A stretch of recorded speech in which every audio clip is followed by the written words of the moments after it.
Это видео про Армагеддон в прямом смысле этого слова. Мы находимся в том месте, которое описано в Откровении Иоанна Богослова или в Апокалипсисе как место последней битвы добра со злом. Армагеддон, гора Мегидо. Ну а сейчас это просто национальный парк в Израиле. Место, естественно, исходя из своего названия и истории, абсолютно легендарное. Также фигурирует, если вы далеки от апокалиптических сценариев, но близки к современной поп-культуре, его можно увидеть. Ну, оно фигурирует, по крайней мере, в фильмах Оман современных. Ну, а нас она интересует, конечно, в первую очередь с точки зрения бонистики, ну и нумизматики отчасти. Но прежде чем к ним перейти, несколько все-таки видов сделаю, потому что это интересно. Долина, перевернул камеру, которая была местом большого количества битв, начиная с древнейших времен, с времен фараонов и вплоть до Первой мировой войны, включая наполеоновские войны.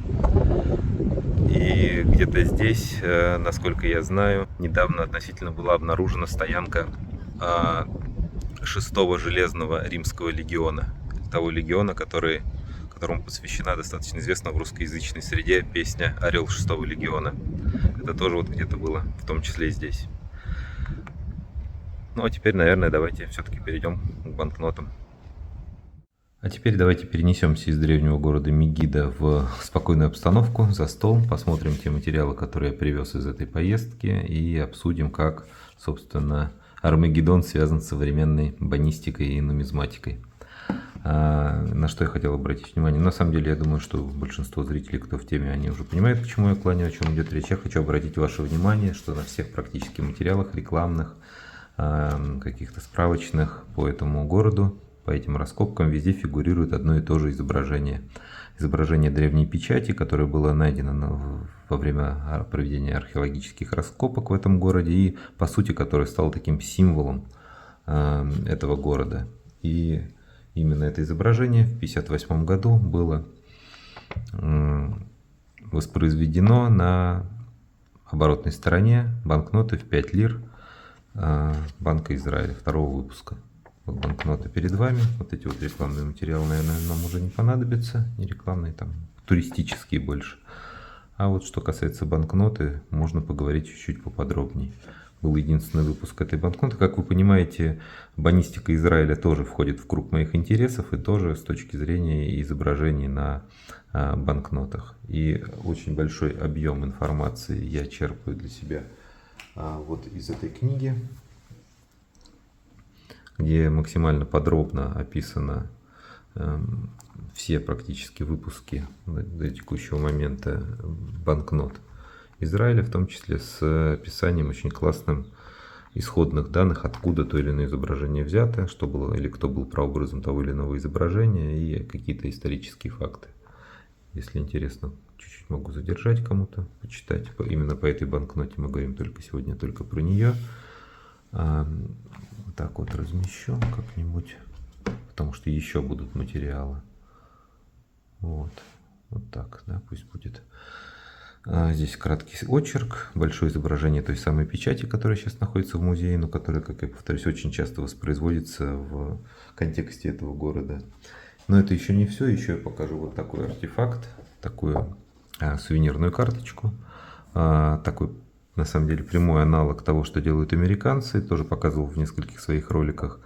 Тоже мне нравится такая продукция официальная, когда создается, печатается сувенирная карточка с оттиском, с клише оригинального той или иной банкноты с каким-то описанием. Вот мы то же самое видим. Их очень немного по Израилю.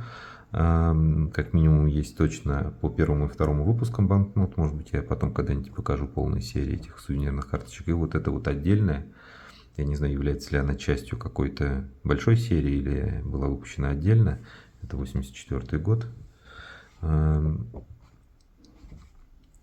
В отношении этой банкноты и вот нескольких монет. Покажу поближе, как это выглядит.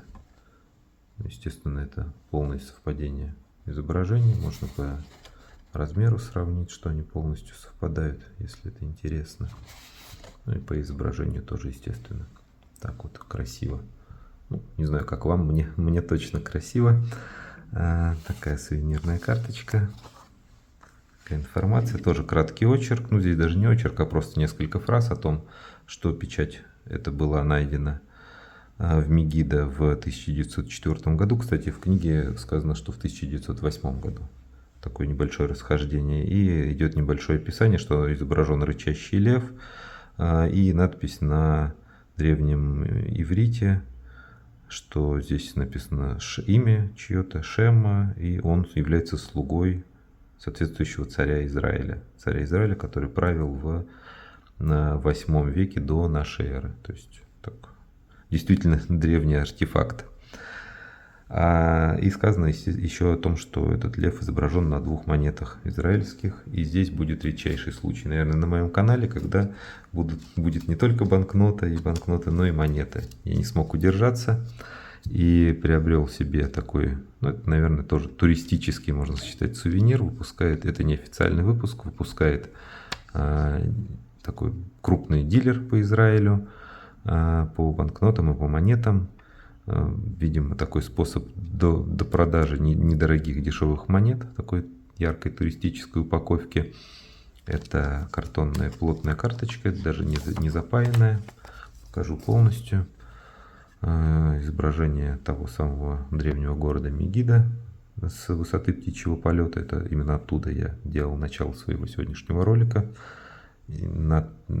Та самая фраза, по которой мы знаем это место, которое я уже воспроизводил, что они из Откровения Иоанна Богослова о том, что они соберутся вместе на том месте, которое на иврите называется Армагеддон, ну и так далее, да, и которое будет местом последней битвы добра со злом, той же самой книги. И 2 монеты.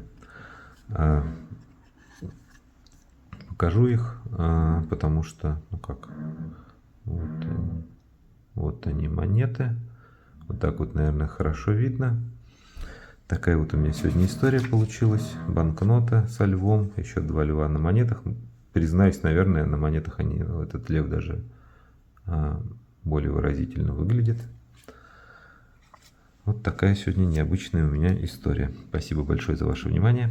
Увидимся.